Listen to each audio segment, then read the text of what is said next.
Welcome to the Small Giants Fishbowl. This topic is the mechanics of values and culture. Values shape, drive, define, and provide the foundation for the entire culture of your business. Or at least they should. What are the warning signs your culture and values are in misalignment? What should you do to keep the connection between your values and culture strong? Cue Paul Spiegelman, Chief Culture Officer of Stericycle and founder of the Small Giants community, for an intimate conversation about values, the bedrock of great company culture that generates a lasting impact on everyone they touch. Okay, here we go. Really selling not what we do, but who we are. So we built up our business and were awarded a big contract in the mid-90s to build a large call center for the largest hospital company in the country called a.k.a. That's what brought us to Texas. So we built a really nice 400-seat center here, commuted back and forth from Los Angeles, ultimately bought it and moved our California operation into this location. So we ended up growing the company to just under 40 million in revenue, about 400 employees, and we serve about 500 hospitals all over the U.S. I'll be honest, designing the business around culture was not part of the plan. We didn't really know until, like I'm sure you guys, when you start your business, you're just trying to survive and figure it out. And yet pretty early on, we realized that what we did was unique, probably came from the values I was given by my own parents and raised us to just, treat people with respect, be nice. But we came to find early on that that's not how business necessarily works or all companies work. And we were smart enough to realize that could not only build a better business, but be our calling card in what we were about. So it's something that really became my personal passion. So like Glenn said, I write and speak a lot about it. That's why I joined with Bo Burlingham to start the Small Giants community, companies that choose to be great instead of big. Just like we're doing today, we want to hang out with each other, people that feel the same way and feel that values drives our businesses, not just the desire to get as big as we can get as fast as we can get there. So as all of you know, we might be kind of kindred spirits in this journey, but there's lots out there that don't get it, don't see the ROI. And I'd like to convince as many of those that I can that creating an environment in which people love what they do is not only the right thing to do, but it's good for business. And so I know I can be working on that for a long time. So back at the end of 2012, I sold my core business, Beryl Health, to a company called Stericycle, which is a company I'd never heard of, but they're a big public company based outside of Chicago. I was able to take on the role of Chief Culture Officer for them. So it's really a unique opportunity for me to hopefully tell the story that the connection between culture and profit transcends size, industry, and geography. And while I can tell a great story about what we did at Beryl, I don't have the credibility yet or the track record to say, I've done it in a big public company that lives by quarterly earnings and all the issues and challenges that go along with that. And I'm happy to share some of what that journey's been about. So I'm having a blast doing the things that I do, and that's kind of my background to bring you up to speed. But would love to just go around and particularly those that we don't know as well, to have you guys introduce yourselves to others on the call. So, Nick, why don't you get us started? Yeah, thank you, Paul. I appreciate hearing, the parts I do know and the parts I need refreshing on about the past. And,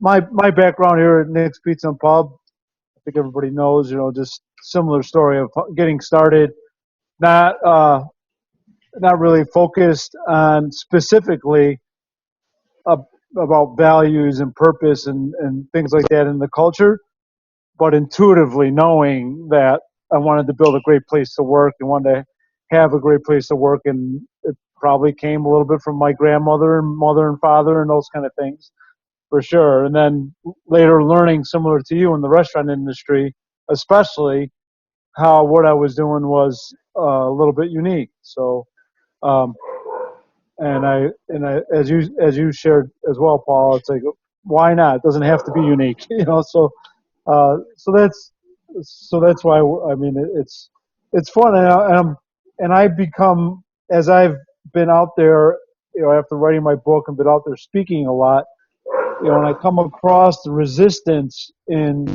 some organizations that are bigger, and they say, "Oh yeah, it only works at Nick's Pizza," and I love having, hearing from you and having this case study about, "Oh no, it doesn't." Here's Paul. Here's what he's doing in this organization. How it's different. So that's what I'm looking forward to in this call, and excited to hear about a couple of things. I mean, I have a couple of questions already just from listening to you that came up. So thank you. I appreciate it. Okay, great. Kathy. Hi, I'm Kathy Steele with Red Caffeine.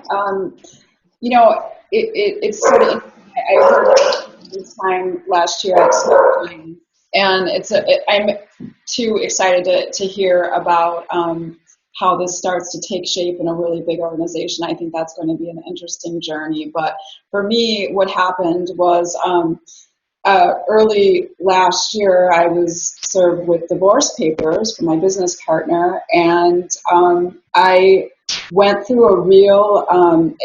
It was a 10-year business, and I went through a real kind of soul searching journey that started after a conversation with Tom Welter. I think a few of you know Tom, and he, made me think about the fact that my values didn't really line up with my partner's values. So in the long term, that it would never be feasible that we could have really, coexisted as partners through this business, and I would never really have the culture that I so desired. And interestingly enough, I had been doing many things, and always liked some of the things that the Small Giants community really foster. I just didn't realize there were so many other companies that share those same beliefs and vision to run their businesses. So as of November 1st, I've been in a new business, Red Caffeine, a 10-year-old startup, as I like to call it, and really kind of getting things off the ground, working on our purpose and core values. And I have to say that doing those efforts along the divide of the business last year with the team that remained with me did help strengthen our, segue from one business to the new business. So we're still a big work in progress, though. Wow, that's a great story, and I'm sure lots that we can learn from what you're going through as well. Blair. Yes, thanks so much, and thank you for giving me this opportunity. This is my first experience, and I'm already enjoying it. So this is great. My company is a remote drug delivery company. We manufacture dart and dart rifles for the animal control industry. It was founded in 1967. I acquired the company in '01 with a staff count of 9. We now have 54 and tipping the scales at a 10 million in revenue mark. What's interesting to me is that as we push through that whitewater stage that Les McCullen talks about quite comfortably, how important core values are in keeping us moving forward in the right direction so we can foster the type of processes that will take us into predictable success. And if it hadn't been for experiences with working with Small Giants, Inc. and GrowCo, it's safe to say that we wouldn't be where we're at today as a result of that. And I appreciate this opportunity to further grow and hopefully prosper. Great to have you. Keith, welcome. So, hey, thanks for hosting this session again. We do IT consulting, specifically some security type things that deal with identities and passwords and things like that. So we're effectively a consulting business, and we have about bouncing between 20 and 30 employees. And I've been through probably several iterations of attempting to grow our company and kind of get to that next level. Some of the things work, some of them have not, but one thing that has always pretty well held true is our adherence to our core values. We established those really early, and it seems like it makes it so obvious when you've made some type of error in judgment in hiring or chasing a type of business or something. When you get misaligned, it becomes pretty clear pretty quickly that there's some type of values mismatch, because it disrupts everything. People start becoming unhappy, unsettled. People you've hired maybe leave because there wasn't a values match. I mean, it starts to become pretty clear and pretty obvious, and it's not easy. It's quite painful in some ways, but I think what we're really trying to hone in on is how do you get really good at identifying people before they come on board to make sure you don't run into that values mismatch. We're getting better at it, but we haven't cracked the code by any means. But enjoy these sessions and talking to like-minded folks about that type of thing. Oh, great to have you and see you again. So Paul and Kilton on. Well, first of all, this is great to be here. One of our 9 values is we appreciate we are part of something bigger than ourselves. And this is a great reminder of that value. We're a very small company. There are 4 of us. You see 50% of the team here. Without knowing you guys existed, this was built on a foundation of philosophy. I am primarily a philosopher and only became an entrepreneur because I wanted to find a way that I could live authentically and I could live being free to be everything that I was born to be. And this has become the purpose of our organization. Something happened yesterday. It's like being a small organization. We've been very lucky that we've got people aligned to our values. And one of the key members of our team, Kevin, is leaving us, which we support because he wants to pursue a career in animation, which is his passion. And there was an immediate reaction to we know we need to go and hire fast. And this is now in contradiction with, hang on, but we need to hire people that are aligned to our values. So great example of we've got our values, now how can we live being true to our values when you're under all this other business pressure of we just So great to work through these business problems with you, and great to connect. So a little bit about how we started.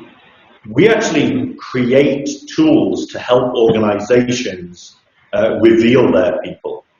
We are working with big organizations like Comcast, like Coca-Cola, like Johnson & Johnson, and we believe they're ready to start talking about what is valuable to them, what is valuable to their people. They might not have the core that all of us do, but we feel they're ready to be more purpose-focused and value-driven. So we're excited to be living this ourselves. We're excited to bring these philosophies, the philosophies of small giants, to the big organization. So, have you already killed things? Yeah, the only thing that I'll add to what Paul has said is that before joining with Paul, I had a company that grew very, very big, very fast, very big in startup terms. in 6.5 months, my prior venture was already up to 15 full-time people and, on its way to several million in revenue in the first year. Having hired those people quickly and not having our values all set and aligned and clearly stated, it was very easy for someone other than me to hire someone that had nothing to do with the values. It was a complete value mismatch with the company. And that fast growth is what, in the end, made it impossible for the firm to continue. And so having done it that way, one of my prime interests is how does a company that can grow very quickly grow very smart? Keep that culture. Yeah. That's great. There's such good stories, Glenn. This is wonderful. Is that John that joined us? Yeah. You want to introduce yourself to the group? Small company in Wisconsin, family-owned business. Happy to be here. Great. What more can I tell you? No, that's great. That's good for now. It's just so nice to hear the stories that and all the things that you guys are dealing with. Look, we're all just practitioners, and we learn as we go, and we make mistakes along the way, and we pick ourselves up and do it again. So, I'm interested in kind of diving into some of those stories, but I'll give you some just a few minutes of perspective of why this became so important to me, and how I kind of have boiled it down to the things that I think are really most important. And some of you have heard me talk at Barrel Health, where we coined this term, the circle of growth, as really our core operating philosophy. And it simply says that if we focus first and foremost on our people and drive employee loyalty, that's going to drive customer loyalty. And if we can get our customers to be loyal, that's going to drive profit into our business. And that way we can return that profit back into our people, giving them better tools and resources to do their jobs. And that cycle simply continues. So, I'm far from an academic. I'm not I don't have an MBA or any of that. And actually that whole term came from our first CFO, who had been so cynical about our culture efforts and the money we were spending until a couple years into it, when he realized it was really having a positive impact on our business. And we took what would normally be a commodity business and won many Best Place to Work awards, and we were 5 to 6 times more profitable than our competitors, and had attrition at a fraction of what you'd see in other companies. And I think boiled down what we were able to do into 3 primary areas, because you already know that most of the things that we talk about are very simple and small things. But many leaders will say either I don't believe or I don't have time. And I think, one is, in order for this to be successful in any organization, you do have to have a leader that is genuine in their belief that values drive the business versus financials driving the business. And it also has to be inclusive of the people on the team to actually drive this vision on an ongoing basis. It's particularly hard, and I can talk about what's going on in the public company I'm involved in now to, how do you change a culture midstream? I think I'm probably fortunate, Nick, talking to you and listening to your story, we were kind of always thought this way. It took us a while to maybe turn it into a model for our business, but we're wired this way. Well, not everybody's wired this way. What if they're not? How do we convince them, and how do you change? What's that process to change going forward? But the 3 things that, I think are, number 1, purpose. And that's something that many of you touched on, which is that there's a purpose that we're here beyond just the job. So within that purpose is that set of core values that are those behaviors that no matter what else changes in our business will not change.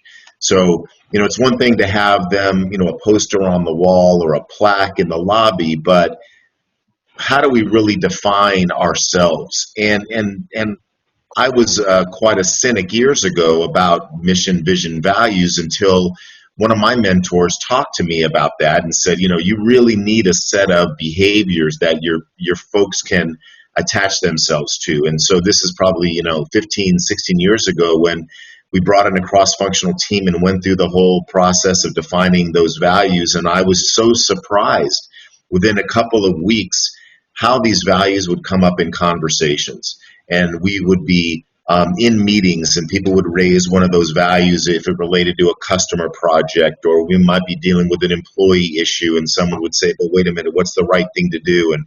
And I said, aha, this is actually impacting the decisions that we make every day. And it honestly became almost spiritual in its impact. And so I've become a real disciple around the whole idea that values can drive the business. But it has to be done, it has to be institutionalized in a way that it's consistent over time. And I remember when I first sold my company to Stericycle, and the guy that just became the CEO, I was having a conversation with him, and I said, so can you tell me about, Stericycle's values? And he said, well, he looks around and says, I know they're around here somewhere. He was, going to try to find them. And so it told me right away that, there wasn't a real clear sense of purpose or values that at least had been communicated in that organization. So that's number one. Number two is appreciation. So, and that means people wanting to feel valued. Look, everybody wants to make money. And I know we talk about, maybe millennials or younger folks that want something more, but look, everybody wants to feel that they're making a difference, and it's more than just the money. And I know many of you understand that what makes people tick is just feeling that they're appreciated for the work that they do, and it's recognized. And it can be done in very, very small ways. So that's number two is appreciation. And third is learning. So you can use the acronym PAL, P-A-L. And that's that I believe that 99% of the people that are working in any company, whether it's you guys that have 4 people or those that have larger employee bases, everybody wants to feel like there's an opportunity to learn and to grow personally and in their careers. And what's surprising to me is that there's many companies that have tremendous opportunities to learn and grow, and yet the people within the company don't necessarily feel that and understand that. As another example, with Stericycle, which by the way is about $10 billion company, 15,000 employees in 12 countries, they're very financially successful. I mean, you can look them up on NASDAQ and SRCL, and it's like a hockey stick, their financial results. So it's this fast-growing company that's continues to grow 20% a year. But when we surveyed the employees about a year ago, one of the top things that concerned them was opportunities for growth. And we just thought that was so strange. It's like, you've got to be kidding. I mean, if there's so much opportunity here for growth, but nobody knew it. Nobody knew what the path was to get there. Obviously, the managers weren't spending time training people on how to get there. So saw that as a big issue. So to me, it's those 3 things, purpose, appreciation, and learning, that drive all of the policies that we put in place over time. And just to, before we kind of open it up to questions, I think the one thing that I would say around building a culture and maintaining a culture is that it's not just the feeling you get when you walk in the door. It is a process. It's something to be institutionalized. It's something that you create a recipe and document so that it is sustainable over time. And I always joke that there's probably a lot of processes in my company that could, used a lot more work, but we had this culture thing down so that that next group of leaders or the bench coming in would know from a practical standpoint how to continue some of these programs. Because if you think about it in business, it's really all about trust, right? Our employees need to come to trust us. They need to see it's not the flavor of the month.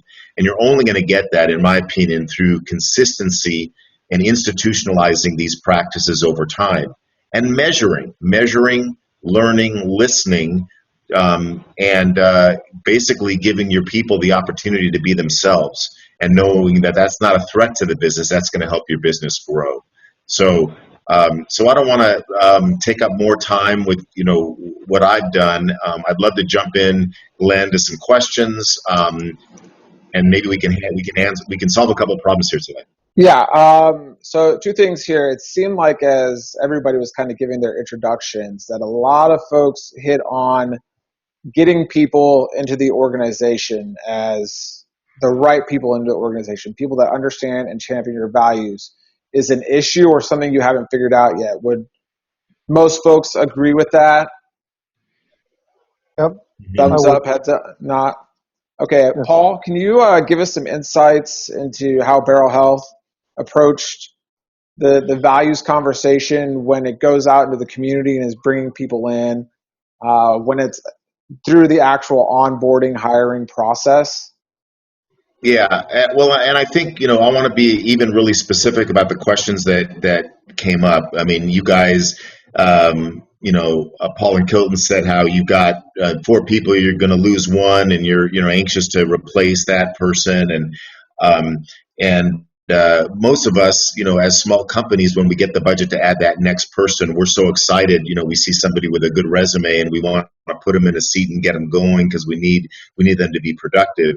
And I think the biggest thing that I would say that we need when hiring is patience, and realize that we have to take the time to hire not only for skill but for fit. So the question becomes, all right, well, how do we hire for fit? And like Heath said, it's not easy to do. It takes time. We have found a couple practices to be the most effective. One would be to do multiple interviews, obviously kind of a 360 approach, where not only are they meeting with whoever's hiring them, but above, below them, peers. I also found is something that to be really good is to have people in different social situations. Take someone to breakfast or dinner. See how that works. And the last thing that we did is, as we get bigger and we do have multiple interviews, it's sometimes you just get in the process of every conversation being the same. So what we do is we divide and conquer, and we say that if that person is going to interview with 6 people, we're only going to have 1 or 2 that really understand the skill requirements, that are going to focus on questions related to skill. And then we're going to have people who are going to ask questions related to culture fit. And then we're going to get together and we're going to talk about it. But to have everyone interview and just say, hey, I look at your resume, tell me your background, is kind of a waste of time. Let's I happen to be a terrible interviewer. I can tell if I like the person, but you don't want me really determining whether that person has the skill to do the job. So I think having patience, multiple interviews, dividing that responsibility. Of course, there's personality assessments, things like that you can do. And then lastly, it's realizing, Keith, to your point, there's no way we're ever going to be batting 1,000%. We're going to make mistakes, and the question then becomes, how quickly are we recognizing the mistake that we've made, to either coach someone or move them out? And to me, that's probably the number one problem we have as leaders. And I've got this going on at Stericycle right now. When there's people that simply don't belong, they're not the right fit. Managers and leaders don't have the courage to make the tough decisions. And then when you finally do, everybody's looking at you and saying, "What took you so long?" So we've got to move, and that's not, that doesn't mean it's a bad culture. It means it's a good culture, because you're willing to make the tough decisions, and everybody's going to rally around that. It's really hard to do the kinds of things that any of us want to do, if we don't have the right team in place. And to me, as leaders, that's really our job. I mean, if you think about what are the problems you're dealing with on a day-to-day basis, and in my almost 30 years, it's always people issues. It's not, the strategy or how to sell what we're selling. So, to your question, Glenn, about how to engage in the values conversation, I encourage people on both sides. I mean, both the employer to talk about their values and to ask about it. At Barrel Health, our first question was always, how do you define compassion? So we try to probe people to, push them a little bit. But then I'm always looking for people that are being interviewed to ask questions of us about our culture, to talk about values. So to see if that's coming from them is a good sign as well. So I'll stop there, but of course, anybody else chime into that question. So, Paul, I've got a question.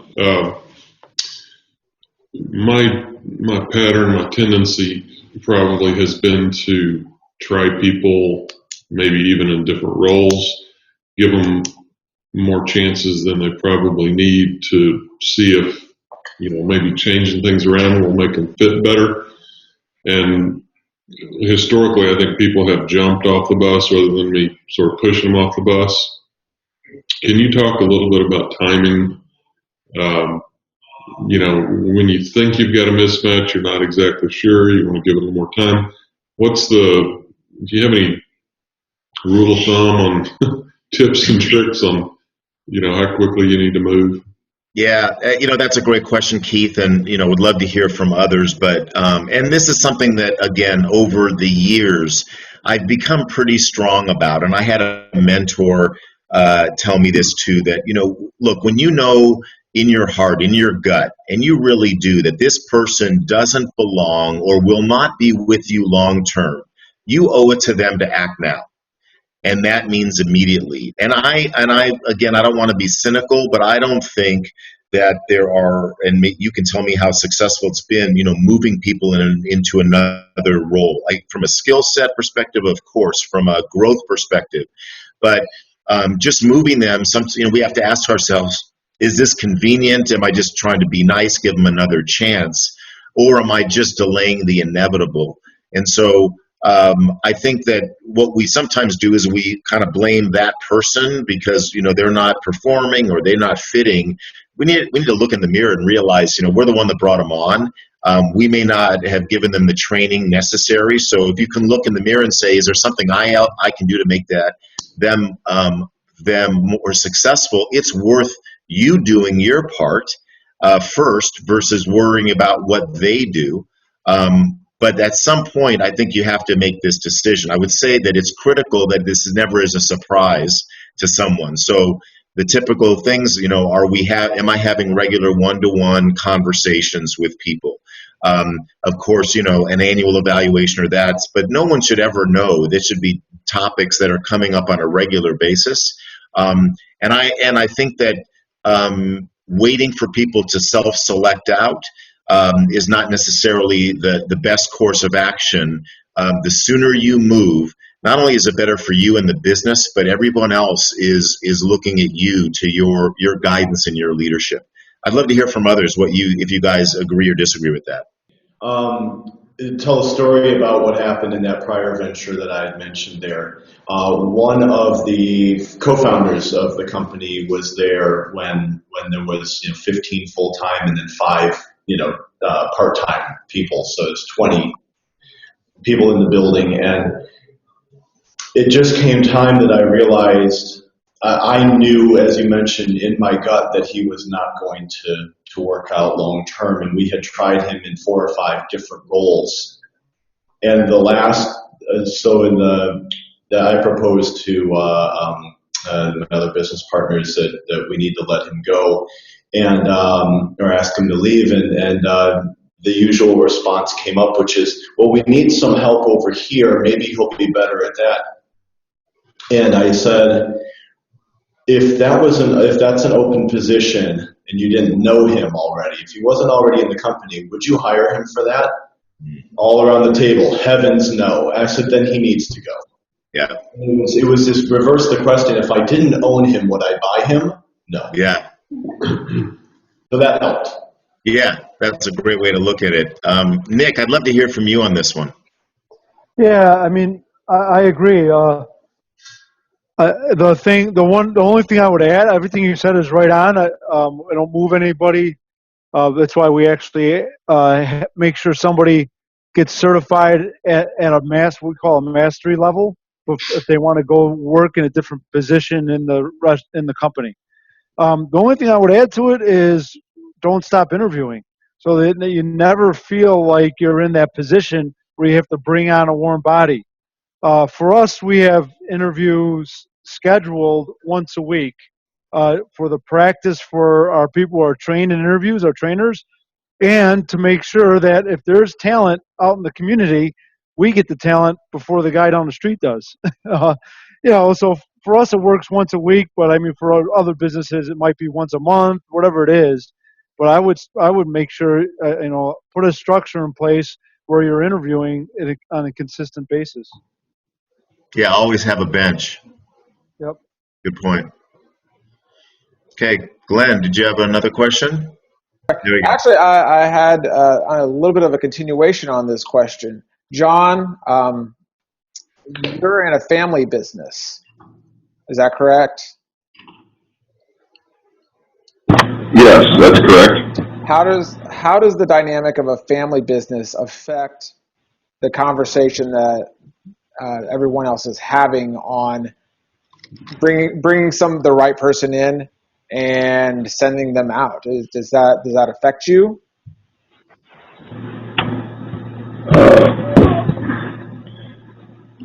A little more background on our company. We've been in business for 40 years. I'm in business with my brother of about 5 years apart. We started the business, and recently I brought a son into our business about 1.5 years ago.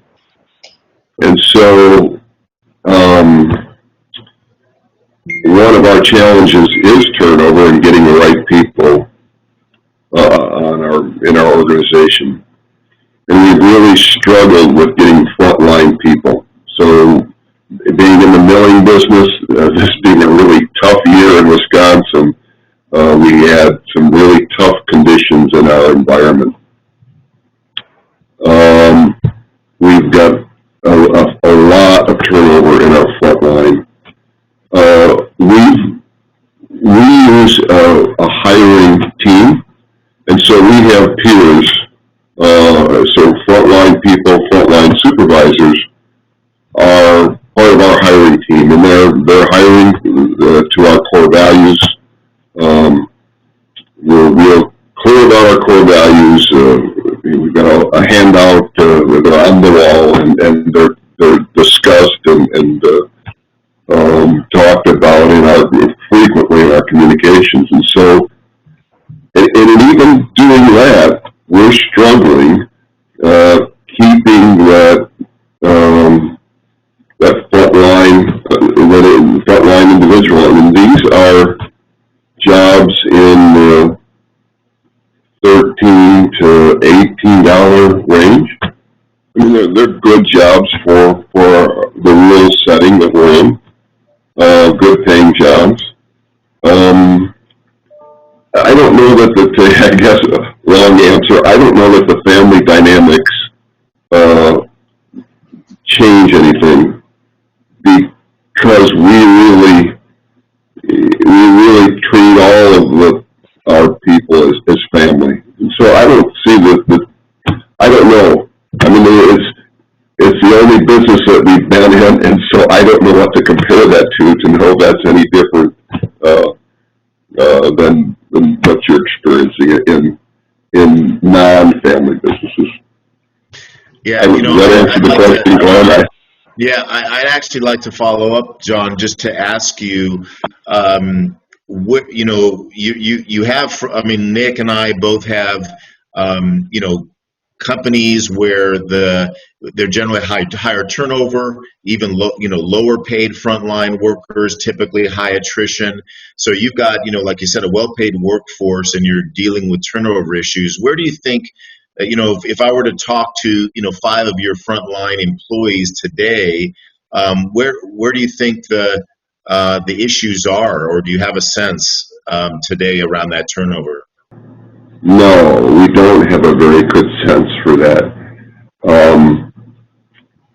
We're really trying to drive the decision making to the front line, and so we're really engaging. We really believe that we're engaging our frontline employees. A number of cross-sectional groups that are involved in our process.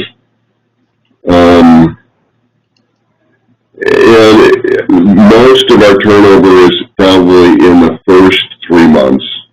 And we'll lose some people that have been with us for 3 years. So, a good example, our hiring team interviewed over 70 people. We've job fairs. We hired, I think, 11 or 12, and experienced in that a 25% turnover rate. So I think that they're being selective, and they're really getting people that they want on the team and that match our core values. And still we're seeing this turnover, and we're spending a lot of time trying to figure that out, and don't have an answer for you. Do you do exit interviews? Yes. Okay. Do you do them? Or Yes, we do. Do them? We've got a person that heads up our human development group that does do the interviews.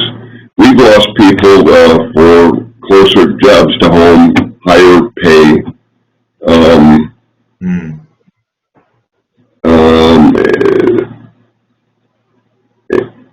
And in some cases, we don't do exit interviews because we don't see them.